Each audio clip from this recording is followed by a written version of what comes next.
Hey everyone, welcome back to this week's episode. Before we continue, don't forget to hit subscribe. Are you a person that goes above and beyond to the point that you feel exhausted from doing it all? Do you find it difficult to say no to things and find yourself saying yes to everyone? Do you find that you say yes to everything, do everything for everyone, and then feel resentful and angry towards those people? Do you take on more than you can handle, even though you know that you can still do it all? Well, my friends, this is called overfunctioning. Overfunctioning is when we feel like we can do it all, we can do it all, we exhaust our physical and our mental energy to just get everything done that we have to do. And that's usually multiple tasks in one day. Overfunctioning is a form of anxiety. It's when we feel really nervous or worried that things aren't going to get done. So we just figured it's easy to do it by ourselves. It's just easier if we get it done, and no one can get it done the way I can do it. And even if they do it, that's not going to be good enough. So I might as well just do it. A lot of times we see this in relationships where one partner is overfunctioning and the other partner is underfunctioning. And this tends to be the dynamic in a lot of relationships. And I hear it so often from one partner that they feel like they're carrying more than the other person. That's also because they're doing it all and they're not passing the baton or asking their partner for help. And so the underfunctioning partner just assumes that the overfunctioning partner can do it. And this plays out as well in work relationships. If you're the manager or you're the person on the team that's really efficient and getting tasks done, a lot of times the people on the team, whether they're, just regular functioners or under functioners, just allow that over functioning individual to do the tasks. And the other reason that they allow them to do the tasks or don't step up is because the over functioner tends to be quick to anger, quick to frustration, irritated, and controls a lot of the situations, just feels like it's easier to do it themselves. And so the people on the team start to feel like, well, if they're just going to do it anyway, or they're not going to like how I do it, then I'm just going to let them do it. And so it starts to create this dynamic in the work environment where things are not being delegated or people aren't asking for help.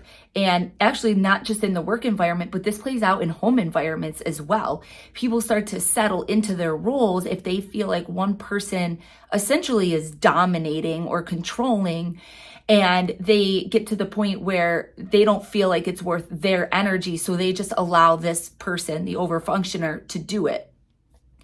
The problem with that is at some point in your life, whether that's months, years from now, the overfunctioner starts to feel exhausted. They start to feel resentful. They feel burned out, and they start taking that out on their coworkers, their employees, their loved ones, their kids, whoever's around them.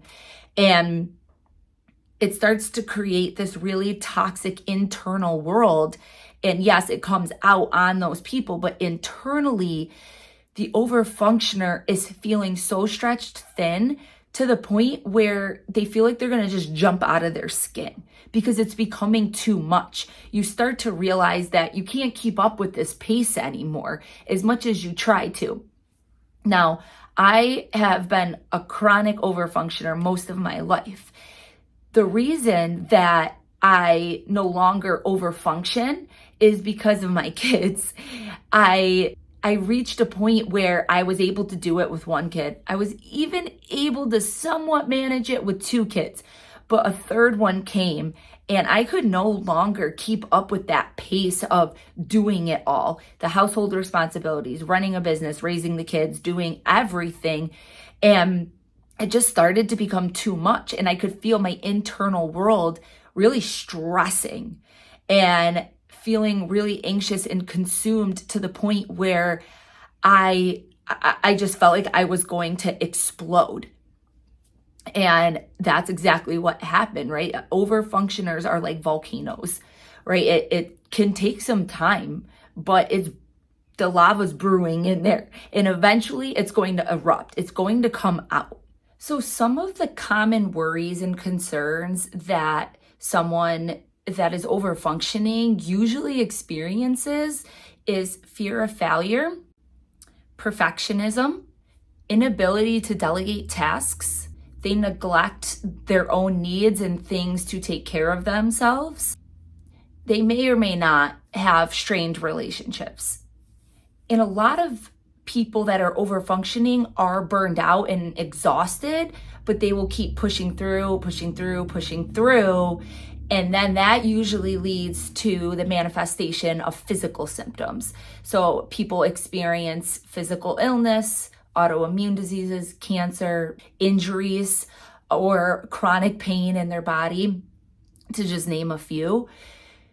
A lot of times when you aren't processing things internally and you're not actively working through them, or you're not aware of them, or you are aware of them, but you're not working on them, your body has this way of letting you know what's up.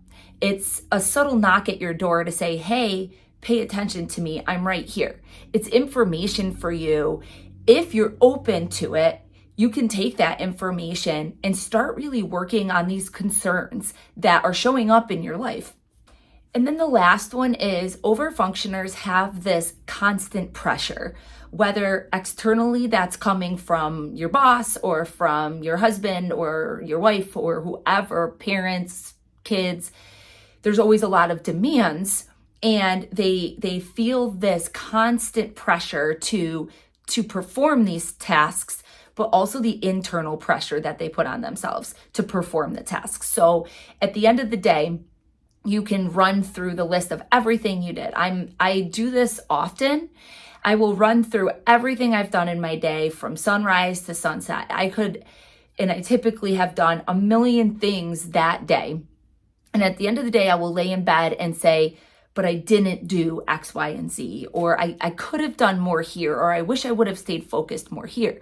And I look at all of the things that I didn't do instead of focusing on the tasks that I did accomplish. And by doing that, I'm putting additional pressure on myself. That's that internal dialogue. So I tell people it's not always about the doing and the action and how many things you're doing in the day. It's the dialogue that you have around the things you're doing. So if you're doing all of these things, but you're telling yourself you're not doing enough, that's creating more turmoil and stress internally, adds to that physical part of things that I was talking about earlier in the video. So external pressure, internal pressure collide, and there's this explosion internally that a lot of people feel. And if you're feeling that internally, then you're probably taking that out on the people closest to you. And some ways that you can tackle this is by learning to delegate tasks, asking for help. Yes, you may be able to do it better at the end of the day, but asking yourself, is it worth it? Is this task something that, yes, I could do it better and I want to do it, but do I have to do it? Can someone else on the team or someone else in my household do this one for me? Because I have to do A, B, and C over here. So really prioritizing what those tasks are and then delegating them out. The next thing is showing yourself some compassion. And what I mean by that isn't just, saying, okay, I did enough today, but going back to what I had just noted about showing compassion is a thought process, and it has to start with the thought for it to translate into the body, beginning with, okay, I did enough today. I did X, Y, and Z today. Okay, I did delegate a task today. That was a big thing for me. And honoring those small wins and those little steps forward are going to be huge in honoring yourself and giving yourself some compassion, because you're likely a very busy person. You have a lot going on. And yes, you add more to your plate that you probably don't have to, but then there are a lot of things that you probably do have to do. If you're running a company or a business or running your household, or you are the lead on a team, there's always going to be a lot of things going on that, yes, you do have to do. And unfortunately, you can't always get rid of those things. Just what story are you telling yourself? What dialogue do you have around the things you're doing? The other thing that could be going on in the background is that fear of failure. If you're constantly worrying about, am I doing this right? Or looking perfect, or if you're making yourself perform a certain way that you're just not really used to doing, or it goes against who you are, and it's creating this fear of failing and not performing and people seeing you as not competent, that's going to stress your nervous system to the max.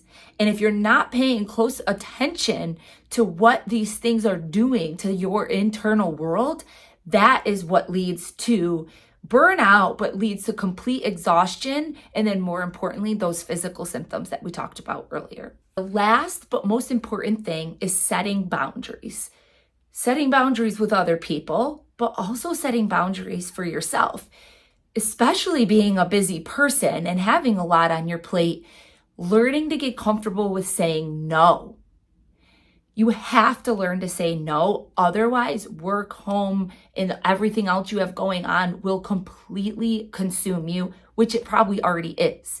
And so learning to say no, because the yes is what is getting you into trouble. Saying yes to everyone, being there for everyone, showing up for everyone, doing everything, and saying yes, yes, yes, yes, yes,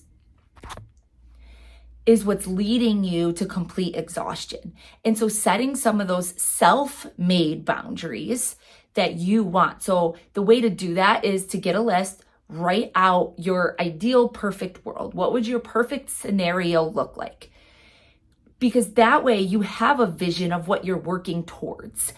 Setting those boundaries having that vision can help you set boundaries in saying no and making sure you're prioritizing what things are most important. Saying no to taking work home and make sure that you're spending that time with your kids that you want to spend and putting them to bed and not working past 9 o'clock. Now, is that possible every single day? No, but if it's something that's truly important to you, you have to prioritize that. And the way you prioritize that is by saying no to things. No, I'm not taking the work home. That might be telling your boss no. That might be telling yourself no. Especially if you're a business owner or running a company, you have to create those boundaries for yourself or they won't exist. They won't happen. So you have to be very, very intentional about what you want, what's most important, prioritize it, and then set the boundaries to make it happen. That's the action. I hope that you guys found today helpful. Don't forget to hit subscribe so you get all the latest videos. If you're looking for more on coaching and you're really wanting to get a little bit deeper, feel free to reach out to me. I put my email in the show notes below. Otherwise, just keep listening to the podcast, listen to the videos. They're a great resource to just help you keep improving and working on these things that are really, really tough to challenge. Thank you guys, and I'll see you all back next week.